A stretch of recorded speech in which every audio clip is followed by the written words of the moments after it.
नमस्कार दोस्तों, आप सभी का फिर से एक बार बहुत बहुत स्वागत है मेरे चैनल मिथिका में, जहां मैं आप लोगों को ऐसी नई नई कहानियां सुनाती हूं जो आपने पहले कभी नहीं सुनी होंगी। तो चलिए आज की कहानी शुरू करते हैं। और आज मैं आप लोगों को सुनाने जा रही हूँ कहानी फुरुत सुबह की नोरे की।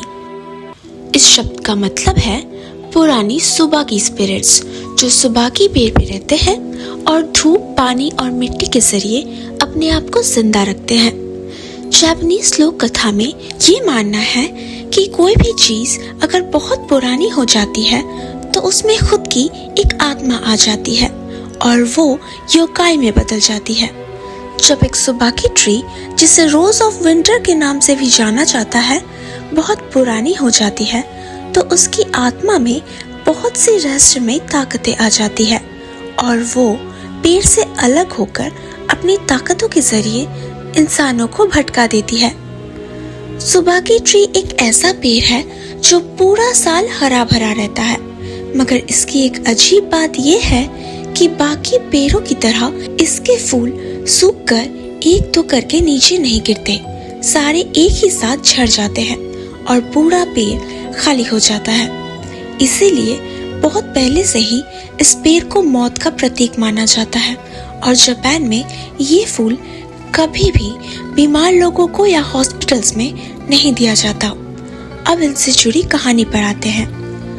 बहुत बहुत साल पहले यामागाता प्रांत में एक बार दो मुसाफिर पहाड़ के रास्ते अपने अपने गांव वापस जा रहे थे। जब वो एक सुबाकी ट्री के पास से गुजरे, थोड़ी देर चलने के बाद उन्होंने देखा उनके सामने एक बेहद खूबसूरत लड़की खड़ी है, जिसने अपना हाथ आगे बढ़ाकर उनमें से एक आदमी के हाथ को धीरे से छुआ।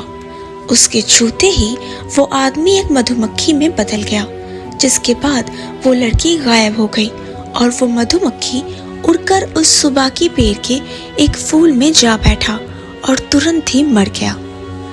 जिस आदमी के आंखों के सामने ये सब अनहोनी घटनाएं घट रही थी, उसे अपने आंखों पर विश्वास नहीं हुआ और उसने उस फूल को और उस मधुमक्खी को उठा लिया और भागते हुए एक मंदिर में पहुंचा, जहां एक प्रीस्ट ने सब सुनकर बहुत सी मंत्रों का प्रयोग किया, मगर ना ही वो मधुमक्खी जिंदा हुआ, ना ही अपने पहले रूप में वापस गया।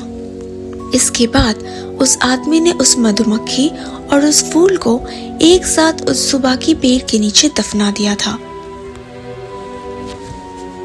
दूसरी कहानी ये है कि आकीता प्रांत में बहुत साल पहले वहाँ के मंदिर के पुजारियों को एक बार रात को रोने की आवाज सुनाई दी थी, जिसके कुछ दिनों बाद मंदिर में एक बहुत बड़ी मुसीबत आन पड़ी थी। ये घटना जब बार बार घटने लगी, तब वहाँ के प्रीस्ट्स को समझ आया कि ये रोने की आवाज सुबह के पेड़ से आती है और सिर्फ तभी आती है जब मंदिर में कोई मुसीबत आने वाली होती है। उन्होंने इस पेड़ का नाम दिया तोना की सुबाकी, जिसका मतलब है रात में रोने वाली सुबाकी। आज भी कानमांजी टेम्पल में ये पेड़ देखा जा सकता है, जहाँ वो पिछले 700 सालों से खड़ी है। तो दोस्तों, कैसी लगी आप लोगों को आज की कहानी? अगर अच्छी लगी हो तो प्लीज इसे लाइक कर दीजिए। नीचे कमेंट सेक्शन में लिखकर जरूर बताइएगा कि आप लोगों को कैसा लगा, और प्लीज प्लीज प्लीज मेरे चैनल को सब्सक्राइब कर दीजिए। और हाँ, अपने दोस्तों के साथ शेयर करना बिल्कुल मत भूलना। मैं आप लोगों से मिलूंगी अगले हफ्ते एक और नई कहानी के साथ।